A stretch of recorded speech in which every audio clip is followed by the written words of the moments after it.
Use elimination to solve the system of equations. So we have our system here. And it's not going to be very hard to eliminate one of the variables because they're sitting right there with a y and a negative y. So if we add the two equations just the way they are, we'll be able to eliminate a variable. So why can you add two equations? Let's just go over that right here. Let's say 2 equals 2 and 3 equals 3. You can add the two sides of the equations and end up with 5 equals 5. And that's true. This one's true and that's true. So adding equations results in a true equation. Okay, so let's get rid of that. So we add the equations. X plus x is 2x. Y plus negative y is 0y. And 2 plus 4 is 6. And then you just continue on from there. 2x equals 6. X equals 3. Now you can substitute back into any equation on the page. Either 1 or 2 or any version of those if you happen to have a different one. So sub into either 1 or 2. I picked 1. So 1 is x plus y equals 2. I subbed the 3 in right there for the x.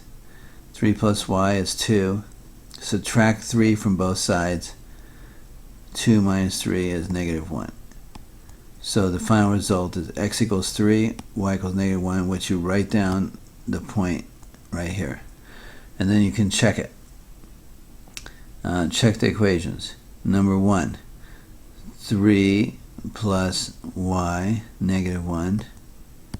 So x plus y, 3 plus negative 1. It's supposed to come out 2. It does. Check. X, 3, minus y, minus a minus 1. It's supposed to come out to be 4. And it does. So that's checked. Now let's do one that's a little bit more difficult over here. Here's your system. And it's more difficult because the coefficients aren't so aren't so easily matched up.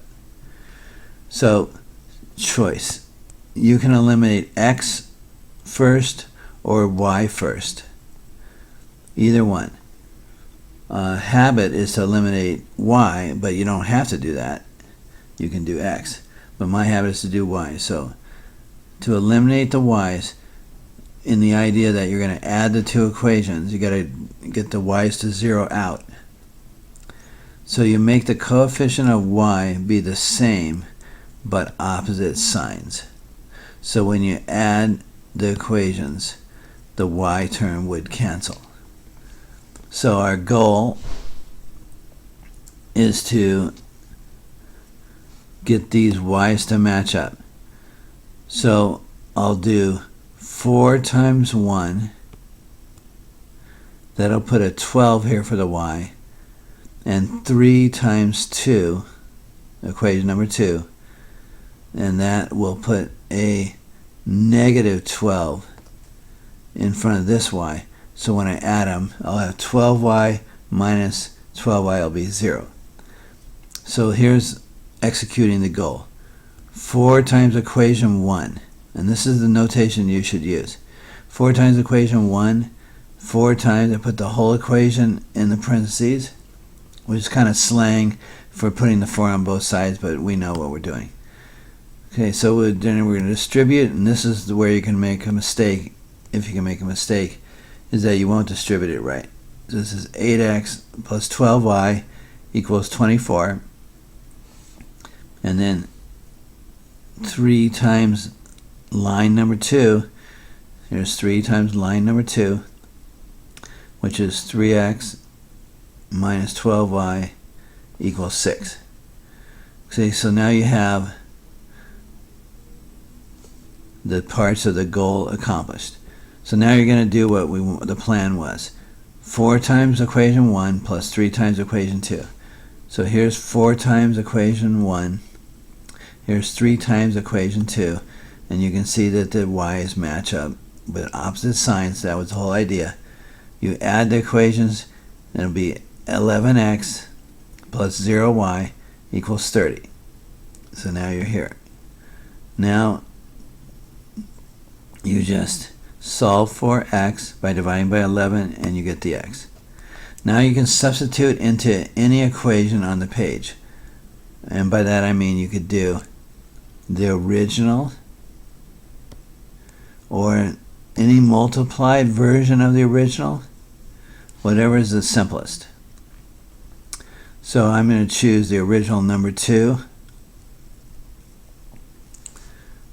I'm just going to choose that. And here's the original number 2.